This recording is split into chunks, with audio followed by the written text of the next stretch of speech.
Welcome back to the deep dive. Today, we're taking a deep breath, probably needed a gas mask maybe, and stepping into the so-called great green jewel of the Commonwealth Diamond City in Fallout 4. Oh, yeah. We've got, well, a ton of sources here. Yeah. Deep wiki dives, the in-game history, and maybe most importantly, all that scathing feedback from the player community. They don't hold back. No, they really don't. And it's kind of the ultimate test case, isn't it, for what passes for civilization in the Wasteland. Diamond City is presented as, the capital, the big success story. Right. They talk about schools, plumbing, security. It sounds almost pre-war. Exactly. But then you actually play the game, you look at the sources, and you see this massive gap.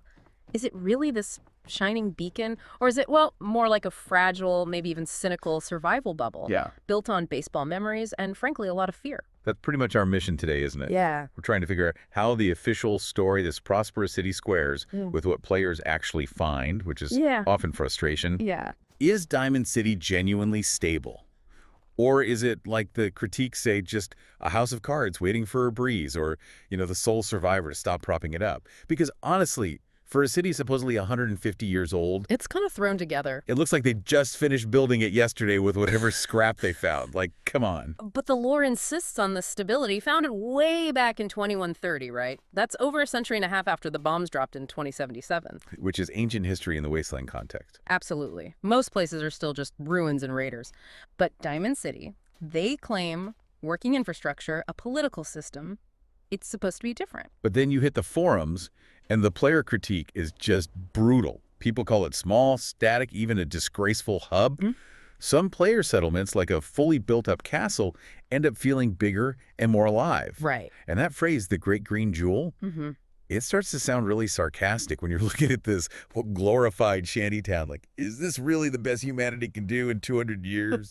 And that's the tension, right? That's where we start, the established history versus the messy, precarious reality of just keeping things running day to day, the lore versus the logistics. Okay, so let's dig into the foundations. Literally, Diamond City is Fenway Park, which is, kind of cool, but also weirdly specific. It's incredibly specific, and the timing is just devastatingly ironic. The reason it survived is because the Great War kicked off on the morning of October 23rd, 2077. Okay. And the sources are clear. That was supposed to be Game 7 of the World Series. Boston's team, the Swatting Sultans. Yeah, Swatting Sultans. Yeah, great name. They were about to play a rival team from Texas. Imagine the city's on the verge of maybe its first championship since, 1918 in our world. You wait almost 60 years. And then civilization just evaporates, nuclear fire cancels the game. Talk about bad luck. Cosmic level bad timing. Wow. But that disaster is precisely what saved the structure. The stadium walls, they're huge, right? Especially the famous left field wall. They basically acted as a shield against the initial blast. So people inside were relatively safe. Some were. The lore mentions the star pitcher, Matt Murtaugh, and a couple of teammates were warming up inside. They survived because the structure held. So when settlers finally showed up in 2130, they found this almost perfectly preserved fortress waiting for them. Ready-made defenses.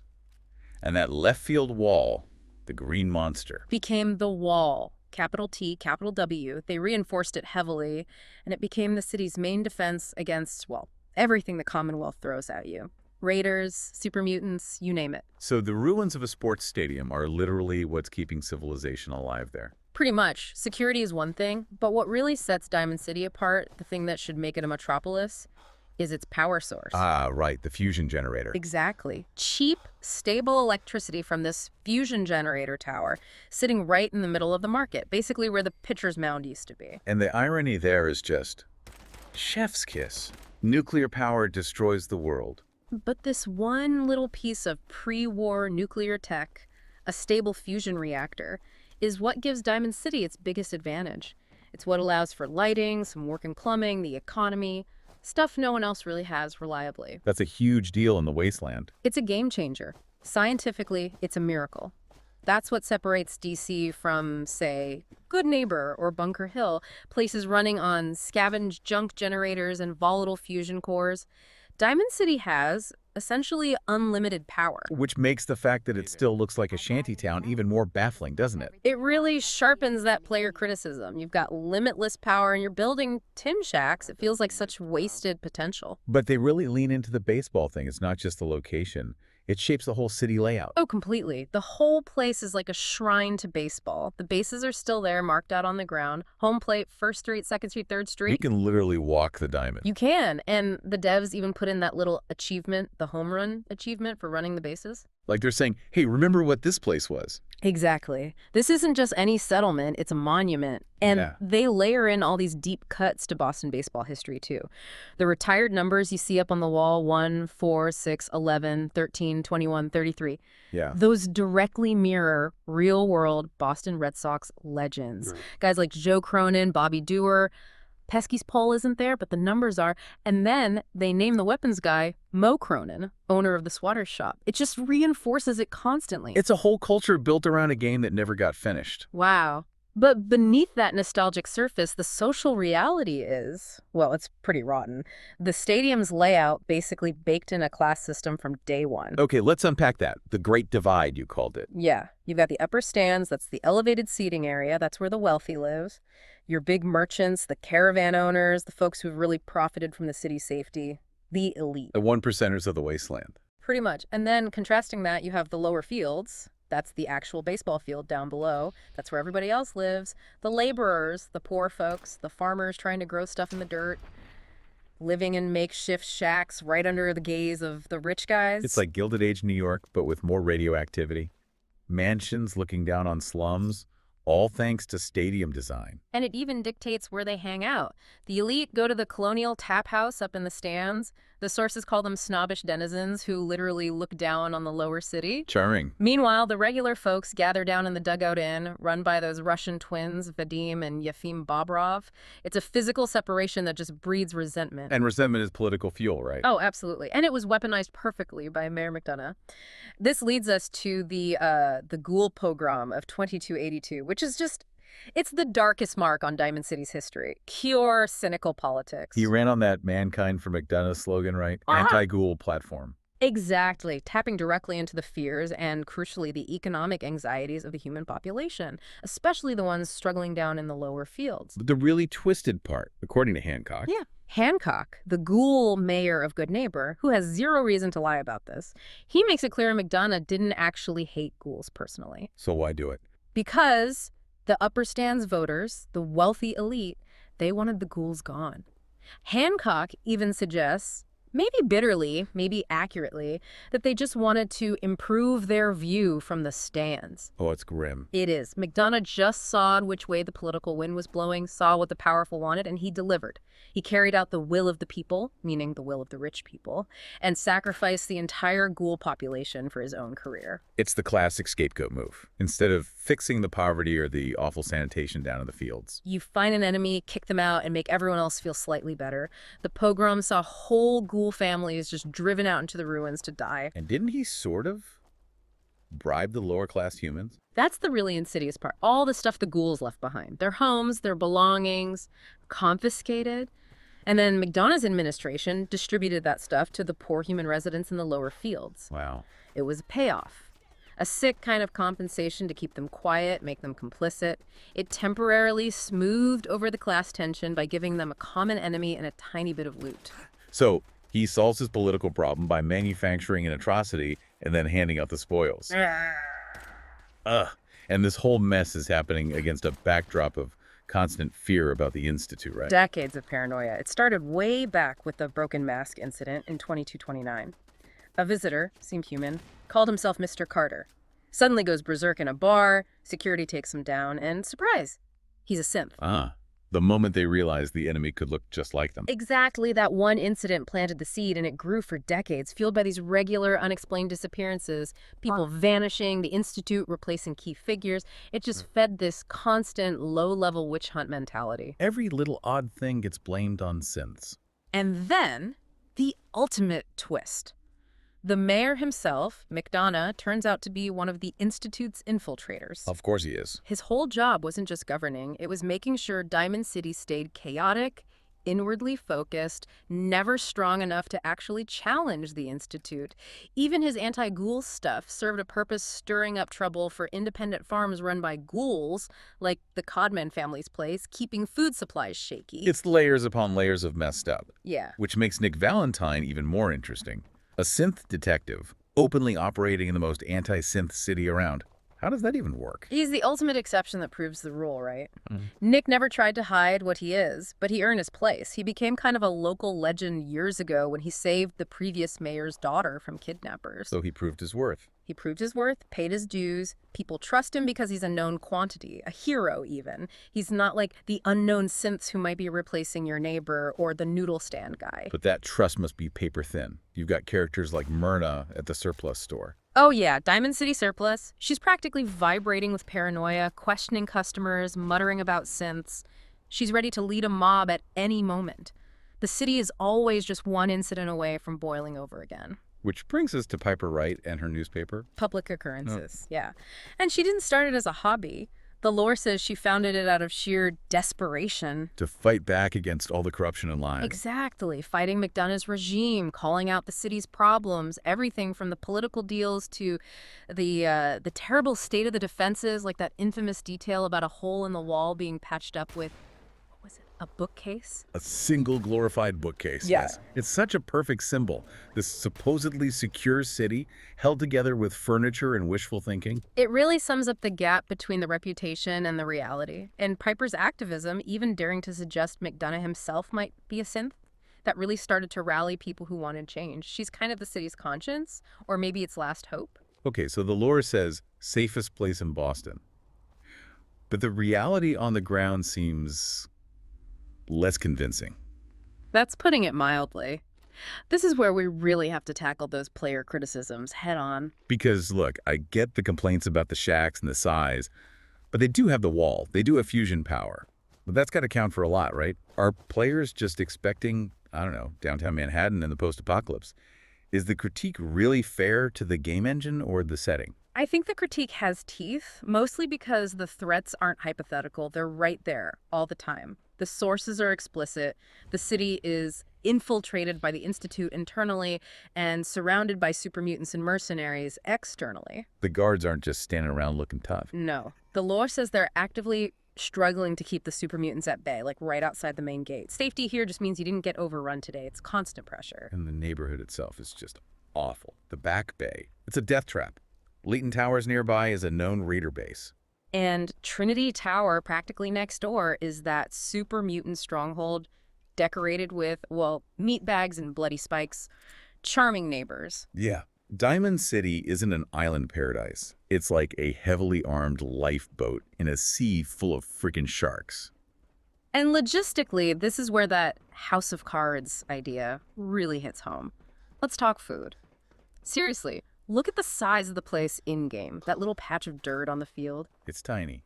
Maybe enough for a few families. Exactly. There's no way it feeds the hundreds, if not thousands of people the lore implies live there. They grow a few tattos, some mutt fruit, maybe, but mostly, they depend entirely on outside supplies. Caravans coming in, independent farms like the Abernathy's. Which, as the critics point out, makes the city incredibly easy to siege.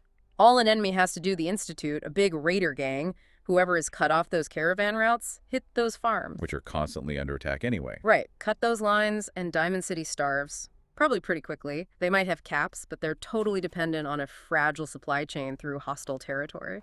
So their entire economy, their survival, relies on goods making it through that death zone outside the walls. That's the inherent fragility. Any serious trouble outside political chaos, a bad mutant migration, and it immediately becomes a famine inside the Great Green Jewel. And speaking of jewels, we got to talk about the smell. Because that fusion generator didn't seem to extend to universal plumbing. Oh, God, no. Maybe the folks in the upper stands have proper bathrooms, maybe, but down in the lower fields, all those shacks. The consensus, based on the visuals and just basic logic, is that the city must stink. Like a medieval city, basically. Open waste, garbage. Hundreds, maybe thousands of people crammed together, dealing with sanitation manually, right next to where they eat and trade. And remember where their water comes from? Shing Kowalski's stand. Yeah. Purifying water from the Charles River. An irradiated river, yeah. Even purified, it's just, sounds like a recipe for constant sickness. Dysentery, cholera, who knows what else. The Great Green Jewel probably smells like an open sewer where everyone has the flu. It's just hilariously grim. Which feeds right back into that core player complaint. The wasted potential. Why, after 200 years, is the supposed capital of the Commonwealth still just a heap of scrap metal huts? Why haven't they built actual permanent buildings? It feels lazy almost. It feels static. That's the word that comes up a lot. Compare it to, say, Megaton in Fallout 3. Megaton felt unique, lived in, even with its own weird logic. Or think about New Vegas, the Strip, New Reno. Those places felt like centers of actual power, crime, politics. Diamond City. It just feels more like a movie set sometimes. The NPCs just stand there, they do their one job, say their few lines. And then they just loop. There's not enough environmental storytelling to suggest a complex society humming along.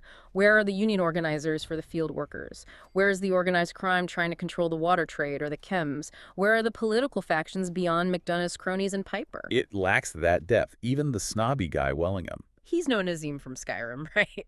Nazim was annoying, but his constant, do you get to the Cloud District very often, really drove home the class divide in Whiterun. Wellingham just gives you a quick insult and sits back down. Yeah, the city just doesn't have that feeling of hustle and bustle, that dynamic like you'd expect. It ends up feeling less important, less real than a well-developed player settlement sometimes.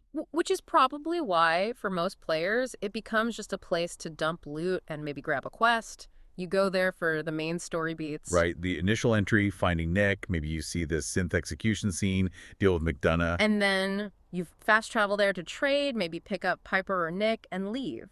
It becomes, as one critique put it, just a worthless icon on your map, which is a sad fate for the supposed jewel of the Commonwealth. So, for the player, the sole survivor, Diamond City starts as this beacon of hope, right? Right. The main quest, Jewel of the Commonwealth, points you there. It's the place to start looking for Sean. It's positioned as the center of everything, the only place big and connected enough to possibly have answers. And the journey there is usually long and dangerous for a new character. You finally arrive, probably beat up, and the first thing you see is drama at the gate. Yeah, Piper Wright, this firecracker journalist, is basically tricking the gate guard, Danny Sullivan, into letting her, and conveniently, you inside. It immediately tells you two things. This place is guarded, but maybe not that well if a fast talker can get past security. Sets the tone perfectly. And once you're inside, the game cleverly pushes you towards finding Nick Valentine. It's not just a map marker, you have to talk to people. Right, you piece it together. Danny the guard might mention him. Pastor Clement says ask around. Piper's little sister, Nat, knows the name. Mo Cronin at Swatters, John the barber, Arturo the weapons guy. They all point you in the same direction. If you need to find someone or something, Nick's your guy. The synth detective, the weirdo specialist who finds lost things. Makes sense. So you head to the Valentine Detective Agency, meet his secretary, Ellie Perkins, who is awesome, by the way. Totally look. And she tells you Nick's gone missing on a case. Boom, instant hook into the next main quest. Unlikely Valentine. It really angers you in the city early on. And Nick himself is obviously crucial, not just for the plot, but as a companion. He's got one of the deepest backstories. For sure. And getting to his personal quest, long time coming, takes some effort. You need high affinity, like 750 points. Which means making choices he likes. And you have to get through a specific main quest checkpoint, Dangerous Minds.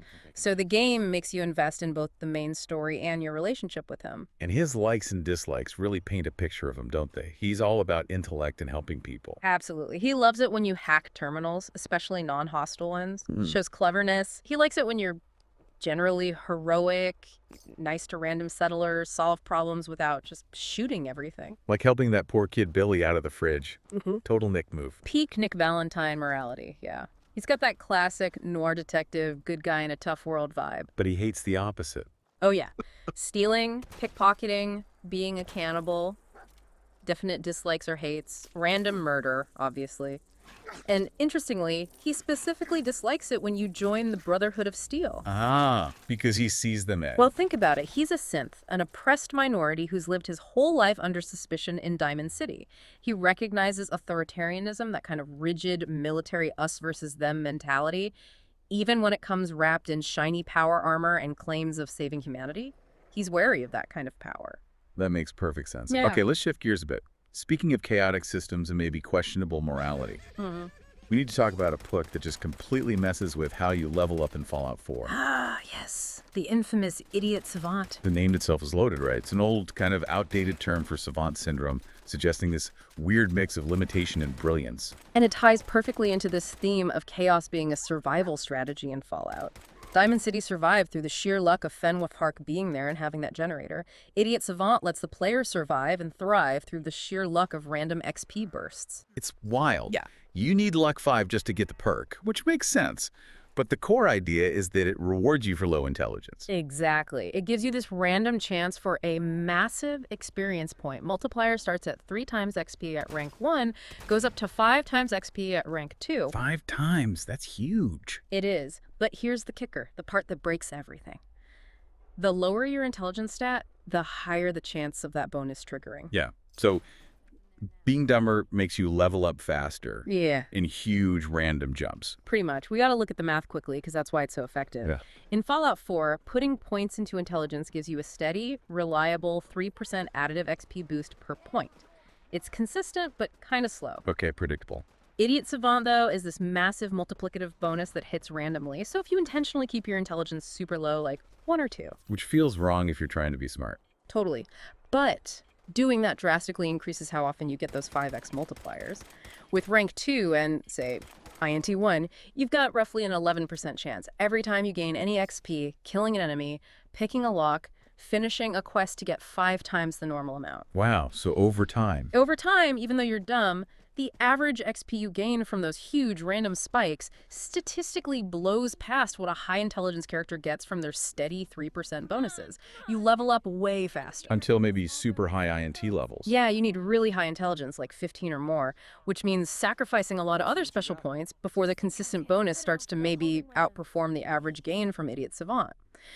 For most builds, low INT plus Idiot Savant is the fastest way to level. That is just fundamentally absurd. You could be playing this super genius character, carefully hacking terminals, crafting mods, getting these little XP trickles. While some knuckle dragger with 1 INT runs around punching mole rats, gets that 5x bonus on a tiny kill, and suddenly loops half a level. Chaos reigns supreme. It's chaos rewarded. And the game makes sure you notice it. When the perk triggers, you get that laughing Vault Boy icon popping up, accompanied by this really distinct kind of maniacal giggle sound effect. Like the game itself is laughing at the whole intelligence system. Exactly. It's laughing at you for trying to be smart when pure random luck pays off way better. Okay, but then there's rank 3.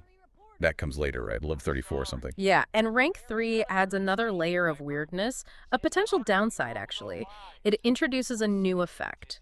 When Idiot Savant triggers, you also get a temporary 60-second bonus where all your kills grant 3 times XP. Sounds good. More XP. Seems good for combat builds, yeah. Yeah. But here's the trap. When that rank 3 kill bonus triggers, it cancels the chance for the original 3x or 5x multiplier on the action that triggered it. Wait, what? Say that again? Okay, so imagine you turn in a huge quest, like a main story one, that give you a ton of base XP. Normally, you'd hope for that 5x Idiot Savant bonus on that massive XP chunk. Right, that'd be amazing. But if rank 3 triggers on that quest turn in, you don't get the 5x bonus on the quest XP. Instead, you just get the 60-second kill bonus, which might only give you a fraction of the XP you lost out on from the big quest reward. Oh, okay. So triggering rank 3 on a big non-combat XP gain can actually screw you over. You lose the potential massive multiplier. Exactly. You can end up with a net loss of expected experience. It makes players super paranoid about when they turn in big quests. People will literally save scum or wait until the perk triggers on some small action first, then turn in the big quest, hoping to hit the 5x cleanly without the rank 3 interference. It turns leveling into this weird high-stakes gambling minigame. It absolutely does. Forget steady progress. It's all about managing chaotic luck. Okay, let's try and tie this all back together. Diamond City, the great green jewel, sold as the pinnacle of post-war success. The big comeback story. But what we've really seen is, well, it's fragile, isn't it? It's got that core stability from the fusion power, sure, but it's riddled with problems. Political corruption, an institute spy in charge, that deep class divide, probably smells terrible. Yeah, the jewel seems pretty tarnished up close. Persistent issues, the shacks still being there after 150 years, the static feel, the constant danger just outside the gates, it all feels very Bethesda Fallout. How so? Their worlds often favor these kinds of societies, ones that feel atmospheric, maybe slightly unreal, but always struggling.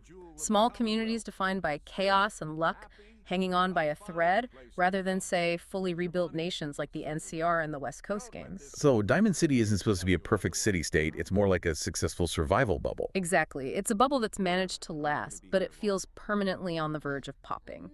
It was built on the luck of finding Fenway Park intact and the luck of finding that reactor.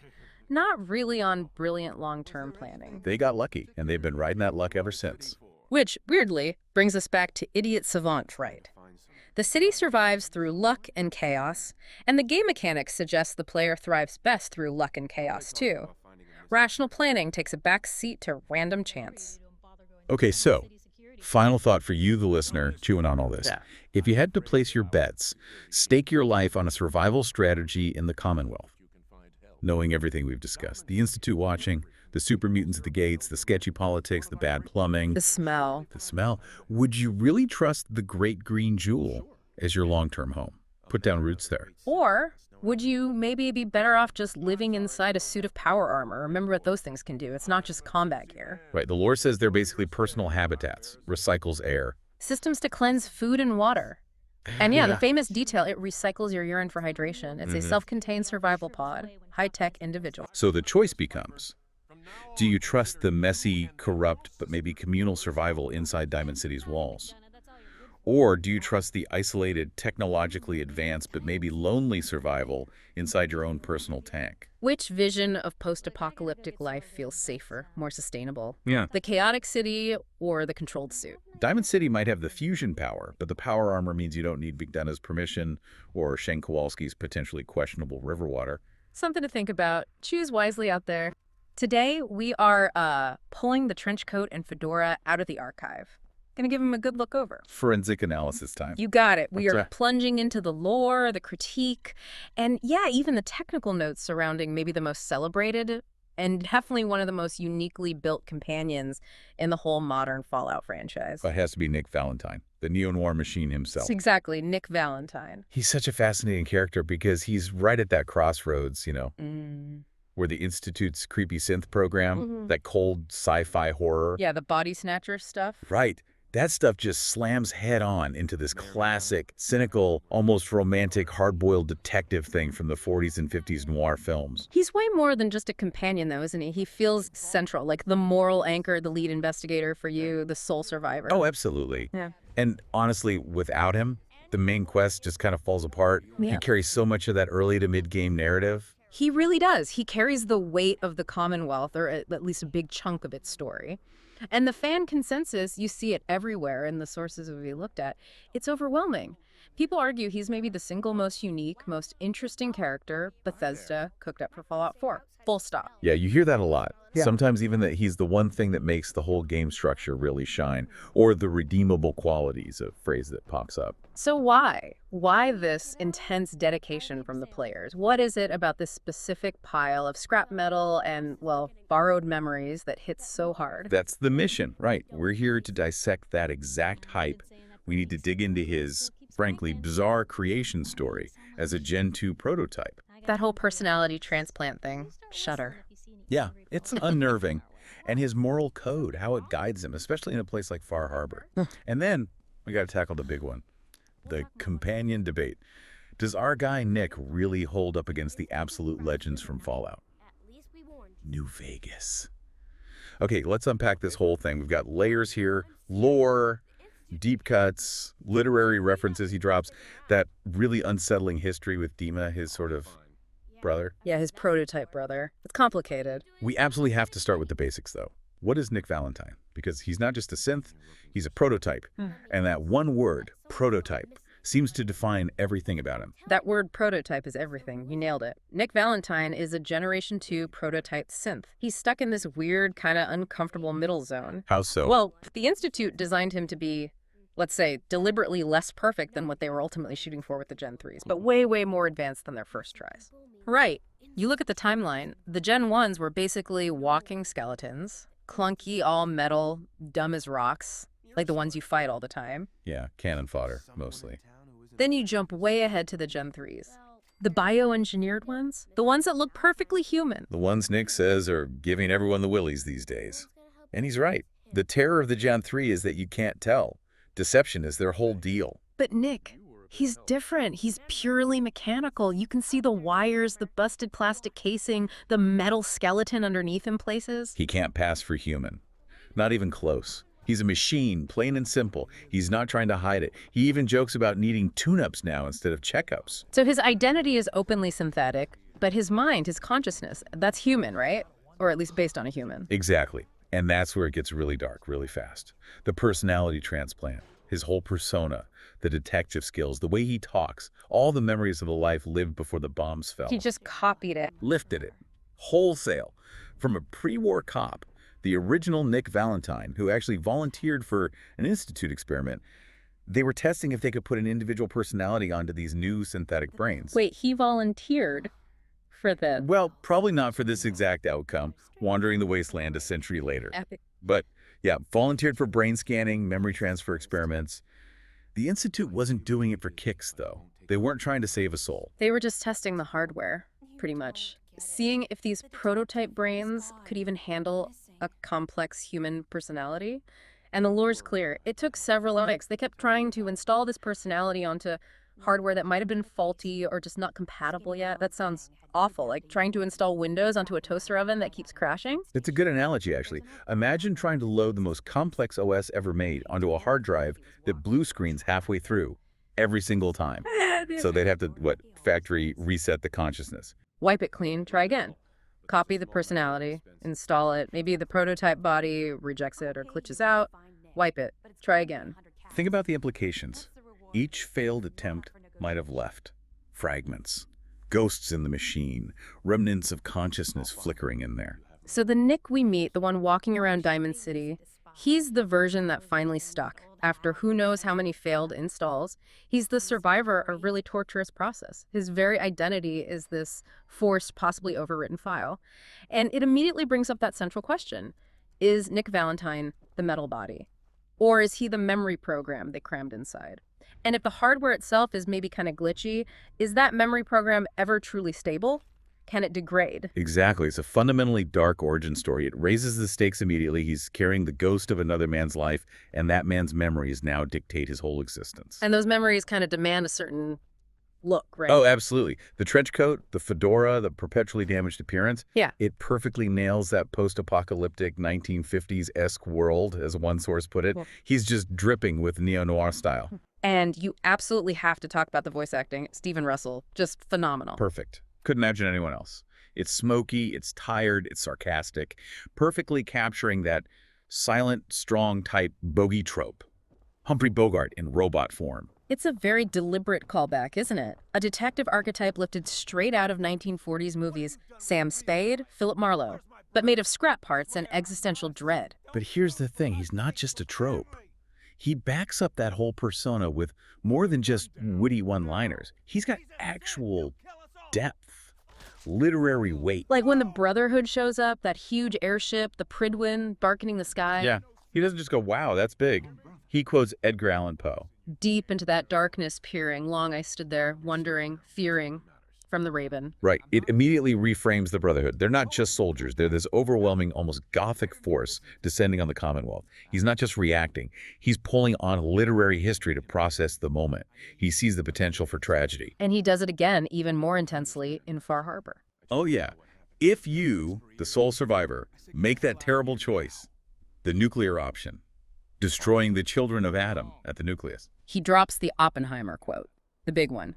Quoting the Bhagavad Gita via Oppenheimer, now I am become death, the destroyer of worlds. Whoa, that's heavy for a companion character to be carrying that kind of philosophical weight. It really sets him apart. No other Fallout 4 companion gets close to that level of tragic self-awareness or historical perspective. It's just he's not just a PI following clues. He's this incredibly sophisticated synthetic historian and moral commentator, seeing the Wasteland's horrors through the lens of human history's horrors. Which makes his own origin, his exile from the Institute, even more compelling. He didn't just leave, did he? No, he was basically thrown out, or, well, escaped with help. He and Dima, they were the first successful prototypes. The only two liked him. Yeah. And Dima actually helped Nick get out, over a century before the game starts. They're synthetic brothers. Effectively, yeah. Brothers in arms, brothers in code. Okay, wait. If Dima helped him escape, they have this huge shared history. Why doesn't Nick remember him at all when they meet in Far Harbor? That seems like a massive emotional blank spot. It is. And the reason is brutally simple, baked right into their design. Dima explains it. The prototype synth brains just didn't have enough memory capacity, seriously. Limited RAM. Basically, identity, experiences, data, they were all competing for space. So when the Institute finally succeeded in installing the pre-war detective's personality, the memories that make Nick who he is, It overwrote the old stuff. it seems like it actively displaced or just plain erased the memories of his own synthetic origins, including his escape and his bond with Dima. That's horrifying. Identity is a limited resource. The very memories that define Nick Valentine the detective are the ones that wiped out Nick Valentine the prototype brother. He got a fresh start, but only because his past was violently deleted. It's tragedy built into his circuits. Just brutal. So after escaping, Nick spends decades just wandering the wastes, alone. What was that like for him? People must have freaked out. Totally. Early Wastelanders who saw him apparently reacted with equal parts fear and awe. Because visually, what was he? Not a ghoul, not a standard robot, definitely not human. He was something new, something unsettling. And this is where he finds his moral compass, right? Before Diamond City? Yeah, during this wandering period, he eventually stumbled upon a small, peaceful settlement. And the key thing is, they didn't chase him out with pitchforks. They actually treated him like a person. Huh. Like, accepted him. Seems so. A local mechanic even helped him out with repairs, tune-ups on his messed up body. This little community became his first real experience of, well, humanity, ironically. Did he make friends there? He did. He befriended a young boy named Jim. First person to really look past the wires and the damage and just treat him like him. This brief time, being accepted, being valued, it became his moral North Star. He learned what decency felt like. And this being Fallout, I'm guessing it didn't end well for the settlement. Classic Fallout. He leaves, comes back years later, and it's gone. Wiped out by raiders. Completely destroyed. That loss, seeing what happens when innocent people aren't protected, it cemented his whole deal. His commitment to justice, to helping the little guy. He knows firsthand the cost of unchecked violence. His existence literally started in a junkyard. As he puts it, I woke up in a junk pile ages ago. Just another discarded prototype. He built himself up from scrap, running on the ghost of a dead cop's memories. It's this constant identity crisis. He's living up to the memory construct of the detective, but also to the moral code he forged himself in the Wasteland after seeing both kindness and destruction. He chose to be the man he is now. Okay, so shifting from his past to his role in the game, Nick is absolutely essential to your journey as the sole survivor. The whole main story basically hinges on finding him first. Yep. Your first big mission involving him is Unlikely Valentine, MQ-104 for the Quest Code nerds out there. You got to rescue him from Vault 114 where he's been nabbed by the Triggermen. Classic noir setup. The PI gets too close to the truth. Right. He was digging into Kellogg and the Institute, asking the wrong questions, and Skinny Malone's crew snatched him up.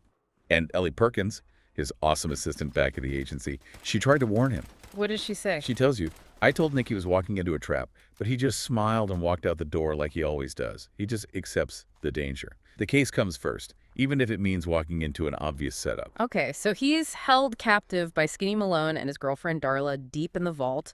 But before we even get to that confrontation, we absolutely have to talk about Vault 114 itself, because the lore behind that place is just insane. Oh my God, Vault 114, it's peak Vault Tech evil genius.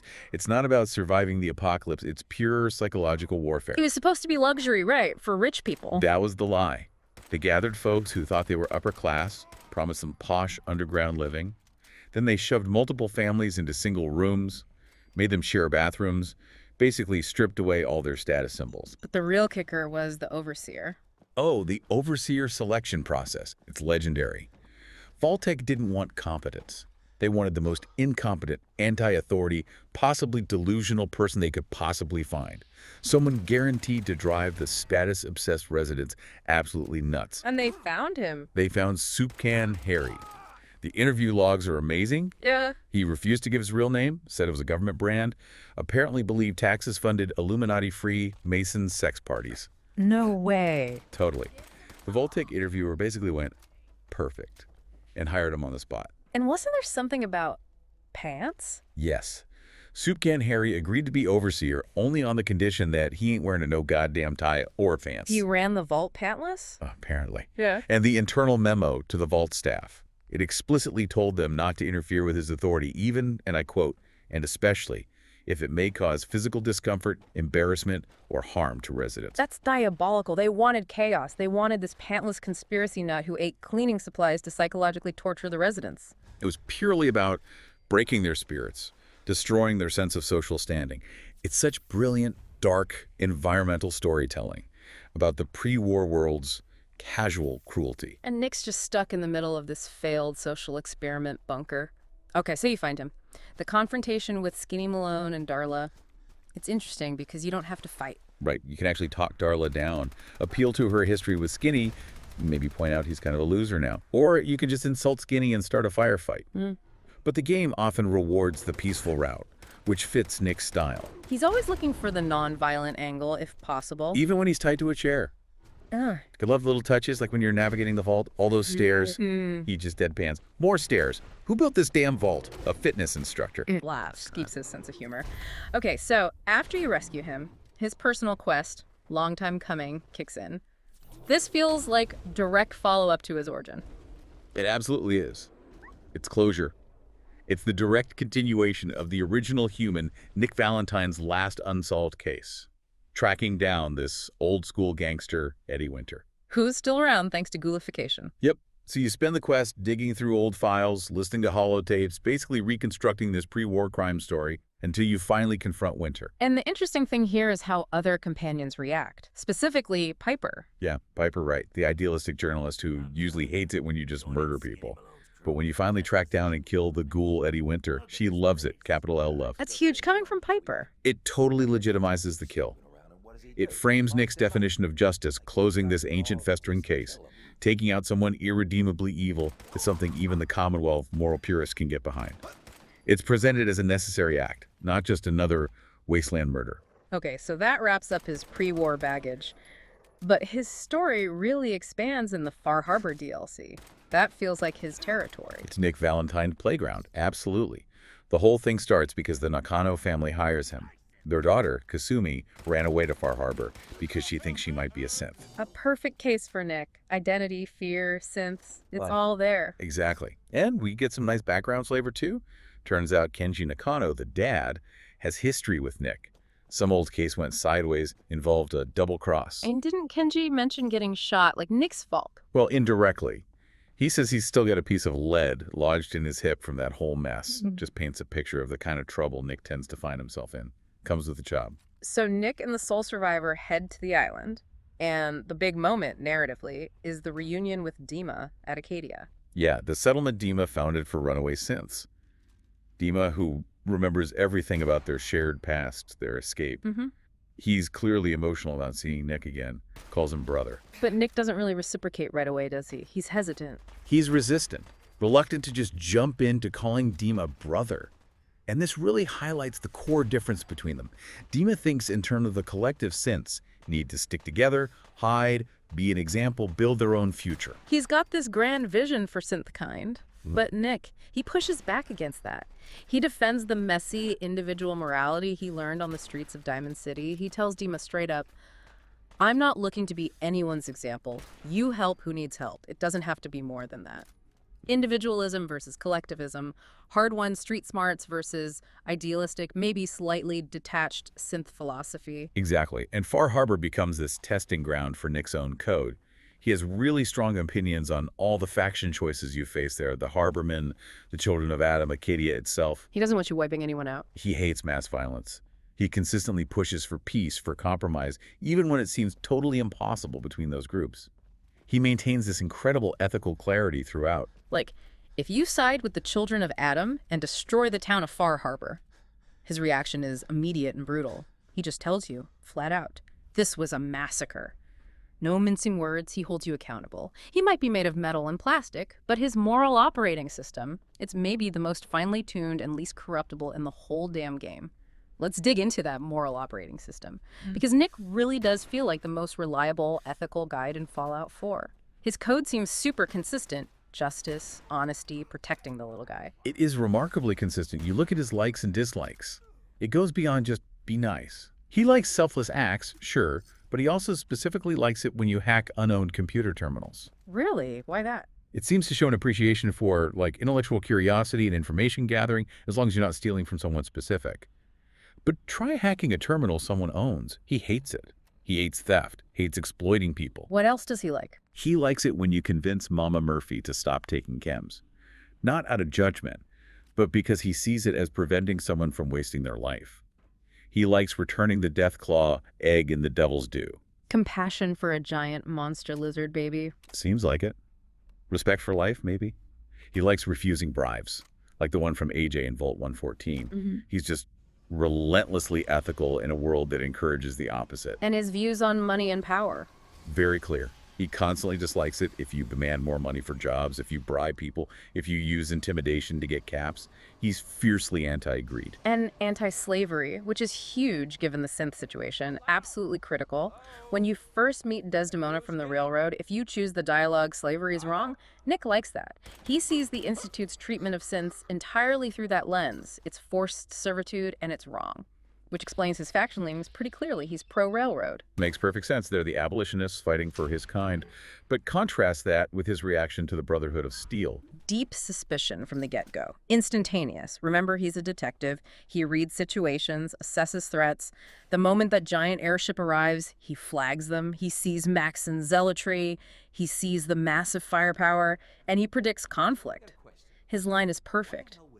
No one brings that much firepower without plans to use it. His synth brain plus his detective programming makes him incredibly good at spotting human malice, basically. Yeah, it's a powerful combination. Now, it's interesting to compare him to Piper, his Diamond City neighbor. They feel like the two pillars of the game's emotional core, right? Yeah, definitely. Both truth seekers, but they go about it so differently. Totally. Piper's the journalist. She wants the big story, the public expose. She wants to hold power accountable out in the open. Remember how she loves it if you demand Mayor McDonough stand trial after you find out he's a synth. Yeah, she wants public justice, drama, accountability. Right. Nick, he works in the shadows. He wants to solve the case, find the private truth, deliver justice, maybe more quietly, more ethically, without necessarily bringing the whole system crashing down unless absolutely necessary. They both have those nicknames for you, though. Piper calls you Blue. Nick calls you his favorite former icicle. Creates a bond. Yeah, they're the anchors. But Nick's the steady moral bedrock, while Piper's more like the spark, trying to light a fire under the establishment. And Nick's whole existence ties into that bigger theme in the game, right? The synth paranoia. Oh, yeah. The sources we looked at connected directly to things like the McCarthy era, the Red Scare, even witch hunts like in the Crucible. This deep-seated fear that anyone, your neighbor, your friend, your leader, could secretly be an enemy agent, an infiltrator. A synth replacement. Exactly. It's that post-war anxiety perfectly captured in a sci-fi concept. And Nick lives right in the heart of that paranoia, Diamond City. Which is such a weird place. It has laws, a school, a radio station, walls. But it's also kind of dirty, corrupt, and absolutely terrified of synths. Super mutant attacks are apparently a daily thing. Sanitation's questionable. Yeah. And yeah, synth paranoia is rampant. Partly thanks to Piper writing inflammatory articles in her newspaper, ironically enough. And yet, Nick Valentine, who is obviously not human, who looks like a walking collection of broken parts, runs a successful detective agency right there in the open market. How does he pull that off? It's genius. He basically tells people he's a ghoul. A really sick ghoul. Seriously? Yeah, he uses the existing prejudice and fear against itself. In that environment, it's apparently safer to be seen as a grotesque, decaying, but fundamentally human thing like a ghoul than it is to be suspected of being a pristine, secretly dangerous synth. His visible damage becomes his camouflage. That's brilliant character writing. His brokenness protects him. And Piper, who fuels the paranoia in print, trusts Nick completely in person. Their dynamic shows that maybe, just maybe, individual trust can cut through the mass hysteria, at least sometimes. Okay, so this brings us back to that bigger kind of philosophical question we touched on earlier. If Nick is a machine, programmed with human morality derived from that pre-war cop, and his code stays so rigidly good, so incorruptible, does that suggest his digitized morality is actually better, purer than the messy, compromised morality of a flesh and blood human, like the sole survivor who's constantly facing temptations in the wasteland? It's a fascinating, unsettling idea, isn't it? The human soul survivor, even with the best intentions, can be swayed by greed, by power, by the need to survive. They make mistakes. They compromise. Nick, he seems like a hard-coded ideal. Like the Institute accidentally bottled the concept of human goodness. Maybe. In their attempt to copy humanity, maybe they inadvertently preserved its best qualities inside a machine that isn't subject to the same biological or psychological pressures. He can't be corrupted in the same way. Okay, let's get meta. We have to talk about the great companion debate, the Nick Valentine goat argument, greatest of all time. It's fierce. It really is. He gets called the best written, the coolest, the most developed character in Fallout 4 all the time. Sometimes people extend that to the whole modern series.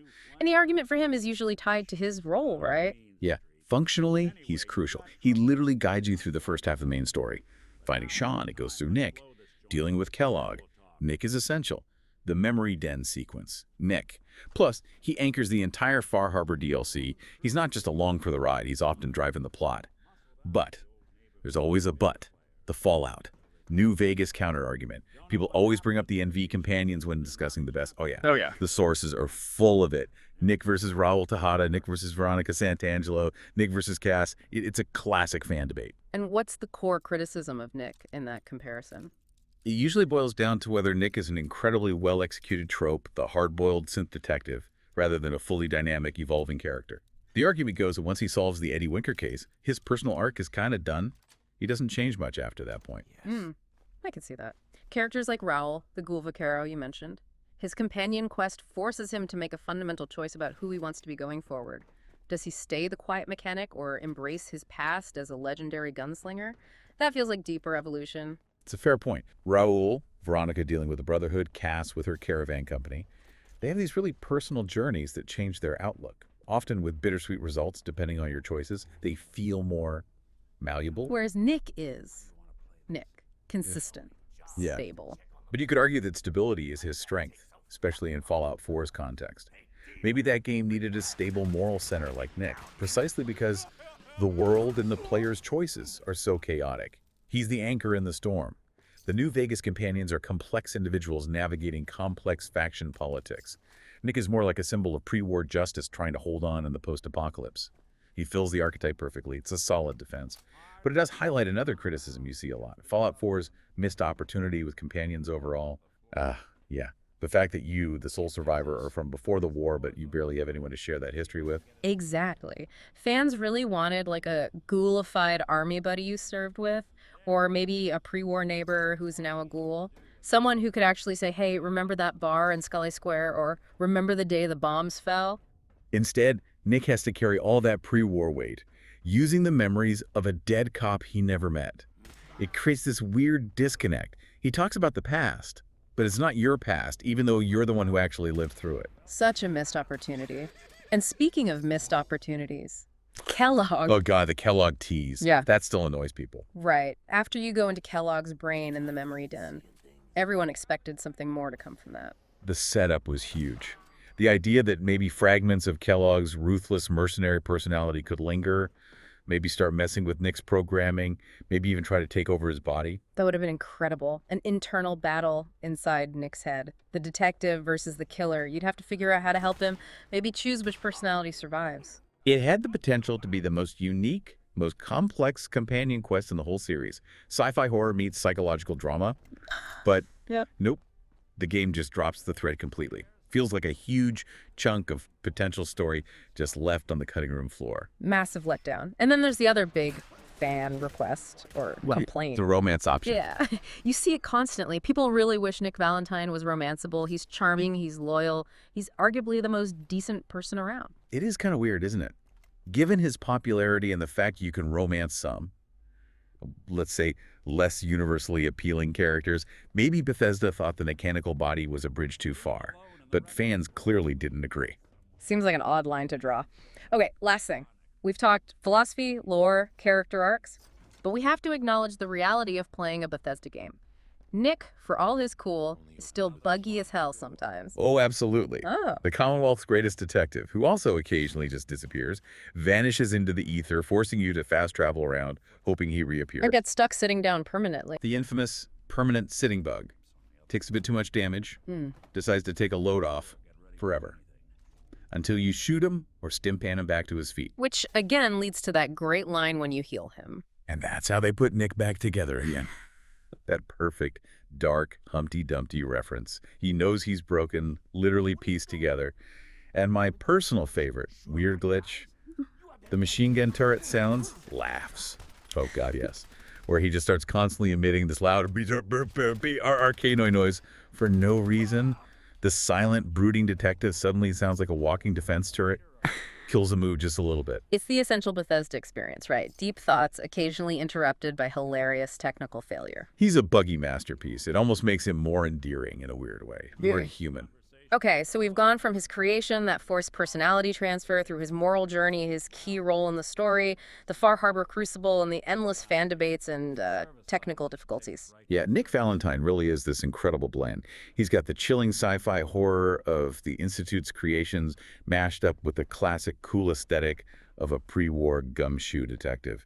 He really is the lens through which you, the sole survivor, process the Commonwealth's messed up morality. He's the unique prototype synth detective. He's the moral core of Fallout 4's main quest and the absolute anchor of Far Harbor.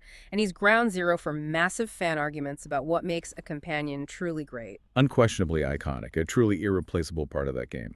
So as we wrap up, let's circle back to that provocative thought from earlier. The one about humanity and machines, Nick's famous line.